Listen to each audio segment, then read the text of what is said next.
ఇంత అద్భుతమైన సిస్టమ్ రూపొందించాలంటే మరొకరికి సాధ్యం కాదు. కేసీఆర్ గారు మొత్తం తయారు చేసి మీ చేతుల్లో పెట్టినారు. మీరు చేయవలసిందల్లా ఒకటే, ఇవాళ ఈ పంప్ హౌజు వెంటనే నడిపితే మేము అడిగినాం, పంపులన్నీ నడుస్తున్నాయా అని అడిగినాం, ఫుల్ కెపాసిటీలో ఉన్నాయా, ఏమైనా సమస్య ఉందా అని అడిగినాం. ఏ సమస్య లేదు సార్ అన్నారు. 17 పంపులు, ఒక్కొక్కటి 40 మెగావాట్ల కెపాసిటీ పంపు అన్ని రెడీగా ఉన్నాయి. రోజుకు 2 టీఎంసీల నీళ్ళు ఇక్కడ నుంచి ఎత్తిపోయొచ్చు.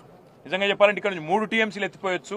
ఈడికెళ్ళి పైదాకా 3 పోతే ఆడికెళ్ళి 2, రోజుకి 3 టీఎంసీలు ఇక్కడ నుంచి తీసుకునే సామర్థ్యం మనకుంది. కానీ కేవలం రాజకీయపరమైన నిర్ణయం లేకపోవడం వల్లనే పాపం ఇంజనీర్లు ఏమీ చేయలేని అవస్థలో వాళ్ళు ఉన్నారు.